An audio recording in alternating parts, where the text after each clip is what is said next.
You want me to put that on my Tudor? Harry's wife. Their utter humiliation. Words that undoubtedly many people will be pleased to see. But what does it actually mean? Well, according to an article by Daniela Elsa, no friend of the Sussexes, in news.com.au, we're told Harry's wife and Prince Harry's utter humiliation. First of all, how does humiliation affect a narcissist?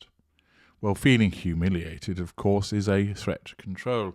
So doing something which humiliates a narcissist will either wound or, more usually, provide challenge fuel to the narcissist.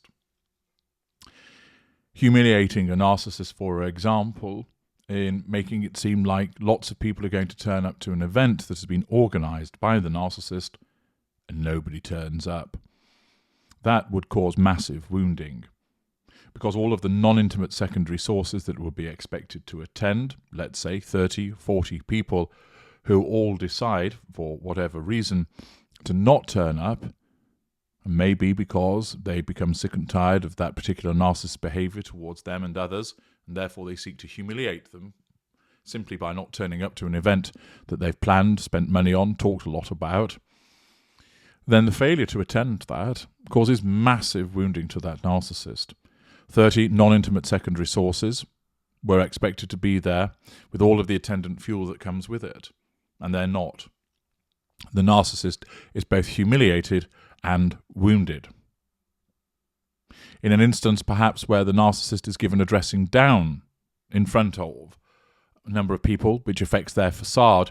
So, for instance, somebody calls them out with regard to their lies, they're giving them fuel, so that's not an issue.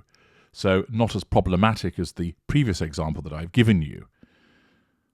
However, affecting their status, damaging their facade with such allegations and utterances which are accepted by the crowd causes a problem for the narcissist. It's a threat to control, and the narcissist may well fight back, but more usually, particularly where mid-range, they'll retreat from such a situation, asserting control by withdrawal, seeking out somebody else to offer them sympathy as a consequence of what they regard as the unfair humiliation at the words of somebody else. But what is this utter humiliation that is being referred to with regard to Harry's wife?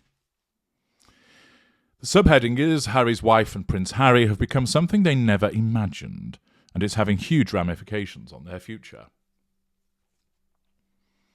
The article states, Prince Harry, Duke of Sussex, doesn't strike me as the sort who spends a lot of his time reading Oscar Wilde, but maybe now is the time to start. There is a certain kindred spirit thing going on for starters, the legendary author being a man who had no compunction about provoking the upper crust and refused to cow in the face of prejudice. And for another thing, one of Wilde's most famous witticisms, that there is only one thing in life worse than being talked about, and that is not being talked about, might be something for Harry to find solace in after news of the royals' latest TV outing broke on Wednesday. Not that the Duke and wife, Harry's wife, Duchess of Sussex, mind you are, have signed on for I'm a Celebrity or will host the MTV Awards or will be joining Simon Cowell to listen to caterwauling wannabes, but that an upcoming episode of South Park would seem to be wet to truly taking the mick out of them. In a teaser for an upcoming episode entitled A Dumb Prince and His Stupid Wife of the long-running show, Cowell says, "It is seriously driving me crazy. I'm sick of hearing about them, but I can't get away from them. They're everywhere in my fucking face." Stan responds with, "Look, Kyle, we just don't care about some dumb prince and his stupid wife." I, of course, have provided you with my observations as to how that will impact upon Harry's wife in an earlier video today. But here it's being picked up on, as it has been by numerous news outlets, with further commentary from Daniela Elsa. She continues, "Mark your diaries, note down the date, jot this in the history books. The Duke and Duchess of Sussex have literally become a laughing stock." That pronouncement there from Daniela Elsa, that they are a laughing stock, is the stuff that that nightmares are made of for Harry's wife. Not being taken seriously.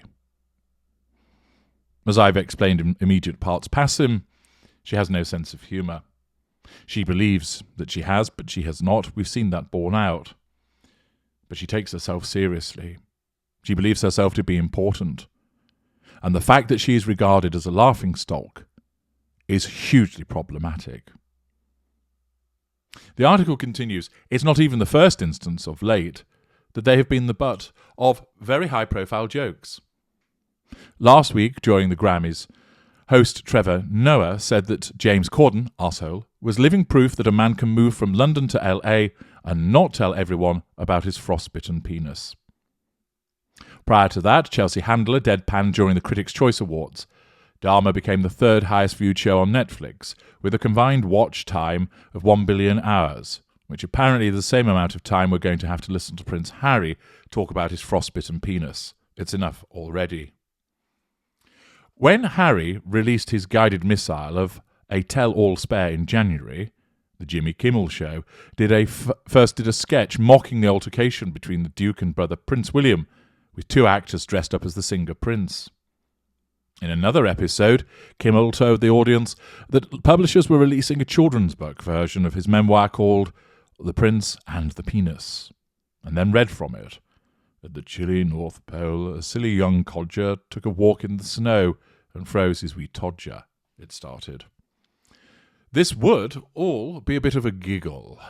The foibles, scandals, and extramarital shenanigans of the royal family having long been juicy fodder for comedians and sketch writers, if it wasn't for the fact that the Sussexes are starting to look less like power players, and much more like a punch line.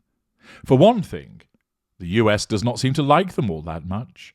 Polling done after the release of Spare and Harry's myriad TV appearances found that more Americans have an unfavourable view of the two of them than favourable, and nearly half thought they should lose their titles. Ouch.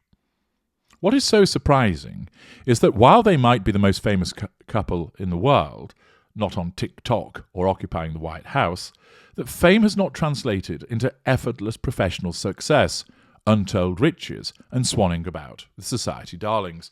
And the simple reason for that is that he's dim, she's empty, and people simply don't actually like them. Harry once was likeable, but he's lost that as he's been subsumed within the awful shared fantasy that is the folie à deux that he's been entered into with his wife. People recognise, speak to them, your words will be used, they'll be monetized. You can't say anything confidential in front of them. You can't be yourself in front of them because it's likely to end up in some fucking podcast or television program. And therefore, it hasn't translated into effortless professional success because they don't have anything to offer. Harry, he could run around in the desert. He could run around in Afghanistan. He could be protected in a bunker. He could turn up and shake hands and be nice and look after animals and all of that jazz. And he could have carried on doing that and found a decent sort to marry and been content. Unfortunately, he has been drawn in by somebody that he thought would make him content, but is simply using him. With her narcissism causes her to believe that she's brilliant, and she's not. A mediocre actress, can't sing, can't dance, would make an awful politician, believes she's a philanthropist, but the fact of what she is flies completely in the face of that. An individual who has nothing meaningful to say, that acquires character traits from others, plagiarizes from other people's work, can't write anything of note or interest, doesn't understand the English language at times, guttural, visceral, anybody. And accordingly, that's why, as a consequence of him being thick and her being empty, they've nothing to offer, and it hasn't translated into the success that she believes that they're entitled to. The article continues, we are a long way from the days of July 2019 when Harry was invited to address a who's who of CEOs, billionaires and those who buy private planes in bulk at Google Camp. They're the sort of people who have Warren Buffett's private fax number, or who can at least get one Obama on the phone. Faster than they could willfully tank the Nasdaq, listen to Harry, reportedly barefoot, to talk about climate change. These are far from the calibre of shoulders that he and Harry's wife are rubbing these days. Last week, it was revealed that they were guests at the vow renewal of scandal hit talk show host Ellen DeGeneres and wife Portia de Rossi, a ceremony presided over by none other than Kris Jenner, a woman whose astronomical wealth is built on her eagerness to hawk her family to the highest bidder. Also on the guest list, Katy Perry, Orlando Bloom, Gwyneth Paltrow, Carol Burnett, Melissa Etheridge, and Brandi Carlile. Davos, this was not. Aside from Harry popping up at the United Nations General Assembly last July, during which he addressed a remarkable number of empty seats, the invitations to these sort of distinguished and high-profile events would seem to have dried up. Nor has the couple ever been visibly welcomed into the orbit of any of America's political or cultural heavy hitters, such as Barack and Michelle. Also strangely absent from their lives, now they are no longer on the Buckingham Palace mailing list, are George and Amal Clooney. When the Clooney's eponymous foundation was launched in New York last year with a soiree that was wall-to-wall A-listers, the Sussexes, for whatever reason, were not there. In Harry and Harry's Wife, their never-ending Netflix doco, Harry's wife is seen receiving a text message of support from Beyoncé. Why, I wonder, are stars such as her not willing to align themselves with the Duke and Duchess publicly? The reason is, of course, they see her as tainted. One way to look at this is to wonder if, as a consequence of their take-no-prisoners PR warfare of their Oprah interview Netflix series and Spare, they have simply become too divisive and too polarizing for celebs like the Lemonade singer, who meticulously cultivate and husband their brands. The Duke and Duchess of Sussex's woes extend to the robustness of their careers. Sure, Harry is fresh off making history, having authored, or at least co-authored, with ghostwriter J.A. Muringer, the fastest-selling non-fiction book ever, proof that a B in art and a D in geography in his final exams, and never having worked for anyone aside from his grandmother, is no barrier to literary success. I would suggest that claiming that he's had literary success there is being awfully generous. However, while the Duke might currently be riding high, the question is what comes next for him and Harry's wife. They both signed a deal with Spotify in late 2020, but more than 2 years on, he is yet to produce anything but a one-off episode. There has never been a skerrick of a suggestion that he might be quietly working on a podcast of his own. Then there's Harry's Wife's Archetype series, which made a big splash only for subsequent episodes to quietly slide down the platform's most popular list week after week, like Princess Margaret when she cracked open a second bottle of famous grouse. Again, there has not been a peep that Spotify are eager for second series or any new offering. And what of the Sussexes' most significant deal? Netflix. Their six-parter of hurt feelings, iPhone photos, and milking every last drop of TV out of their journey was a clear ratings success for the streamer. Here comes the but. But the only other show that is confirmed they have in the work is the documentary about the Invictus Games, the sporting event for wounded and serving veterans, that Harry launched back when he was still a dutiful HRH. No other shows or docos or chances for Harry to put on his barely used producer cap have been announced. Are the couple, right this second, busy beavering away on a host of exciting new projects for their various new corporate paymasters? They may well be, powered by the righteous zeal of having entirely bought into their self-mythologizing and the urgency that comes with a whopping bodyguard bill to pay. If this is the case, though, it is being very tightly kept under wraps indeed. Meanwhile, their philanthropic endeavours would seem to have hit a bit of a snag. Recently, the Archwell Foundation released their first impact report, which detailed the organisation's global outreach and far more impressive work than had been known. Someone get out the gold stars.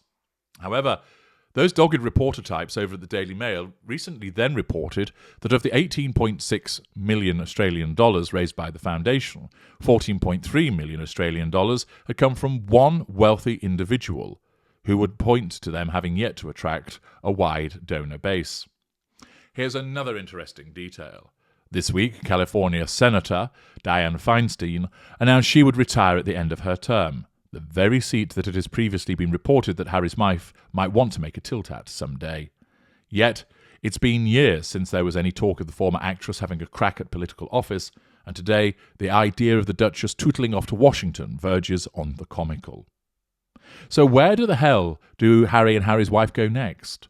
Because really, who today takes them that seriously? They have made themselves objects of permanent fascination, but simultaneously of mockery, thanks to their regular bouts of on-camera spleen-venting and attacks on his family. Today, they seem to exist on the periphery of the big leagues, sharing mimosas with people who have probably spent more time having their teeth capped than pondering the state of capitalism. The Sussex is yet to be welcomed into the political, philanthropic or business elites. At least Harry and Harry's wife are connected to Kris Jenner, and who knows what exciting new opportunities they might come up with over a mimosa business lunch. The Bilderberg group might yet to call the Duke and Duchess, but the official Harry lip kit to be confirmed. The fact is that they have made themselves objects of mockery as a consequence of Harry's wife's behaviour. The way that her narcissism functions, so that it doesn't actually look ahead and look at the big picture, the way that she believes that she's always right and she knows precisely what to do, has left them in this situation. He, dragged along by his pink pods, simply being a yes man to whatever she demands. And now it has left them in a position of humiliation, on the outside, and with seemingly little place to go. I'm H.G. Tudor. Thank you for listening.